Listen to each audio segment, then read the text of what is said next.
YSRCP minority cell రాష్ట్ర కార్యదర్శి షేక్ ఖాదర్ బాషాను ఘనంగా సన్మానించారు.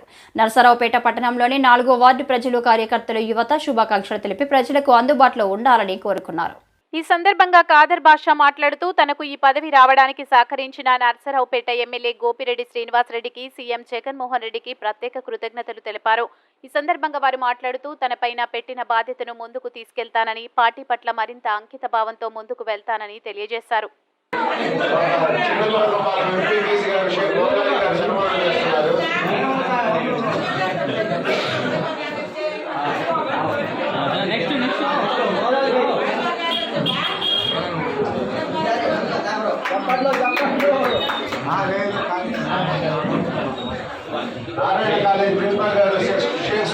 సన్మానం చేస్తున్నారు.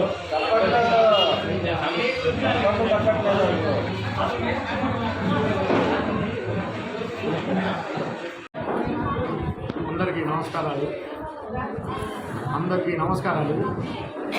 రాష్ట్ర మైనార్టీ సెల్ కార్యదర్శిగా ఇచ్చిన వైఎస్ జగన్మోహన్ రెడ్డి గారికి, అలాగే మా ఎస్సీ మైనార్టీ లాసెస్ గోపిరెడ్డి శ్రీనివాసరెడ్డి గారికి ముందుగా మా ధన్యవాదాలు. ఈరోజు 4వ వార్డు పనస్తోటలో మా యూత్ ప్లస్ పెద్దలు, మైనార్టీ మహిళలు కలిసి ఈరోజు మైనార్టీ కార్యదర్శికి ఇచ్చినందుకు సన్మానం జరపడానికి ఏర్పాటు చేసిన సభకి అందరికీ ధన్యవాదాలు. మాకు రాష్ట్ర మైనార్టీ కార్యదర్శి ఇచ్చారు.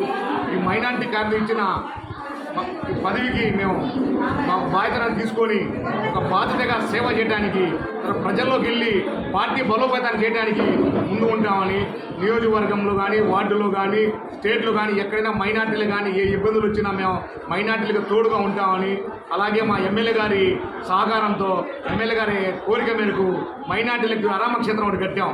అరామక్షేత్రం కూడా ఓపెన్ చేసుకున్నాం. ఇలా తర్వాత షాదీఖానాలో ఏసీలో బిగించుకున్నాం. తర్వాత 2వ ఖబరస్థానం కావాలని ముస్లిం మైనార్టీలు అడిగారు. ఎమ్మెల్యే గారు దాని మీద కూడా చాలా శ్రద్ధతో చేయాలని ఉన్నారు.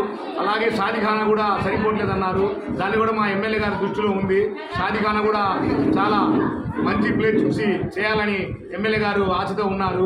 అలాంటి కార్యక్రమాలు ముందు తీసుకెళ్లి పార్టీ బలోపేతానికి అందరం మైనార్టీలను కలిసికట్టుగా ఈ వైఎస్ఆర్ కాంగ్రెస్ పార్టీకి 2024లో నర్సరావుపేట ఎమ్మెల్యే గోపిరెడ్డి శ్రీనివాసరెడ్డి గారు భారీ మెజార్టీతో గెలిపిస్తామని, తర్వాత వైఎస్ జగన్మోహన్ రెడ్డి గారికి వై నాట్ 170 అనే పదం ఈ సంవత్సరంలోనే మేము మైనార్టీల ముందుండి పార్టీకి వెన్నుపూసలా ఉండి ముందుండి నడిపిస్తామని అందరికీ ధన్యవాదాలు తెలుపుకుంటాం.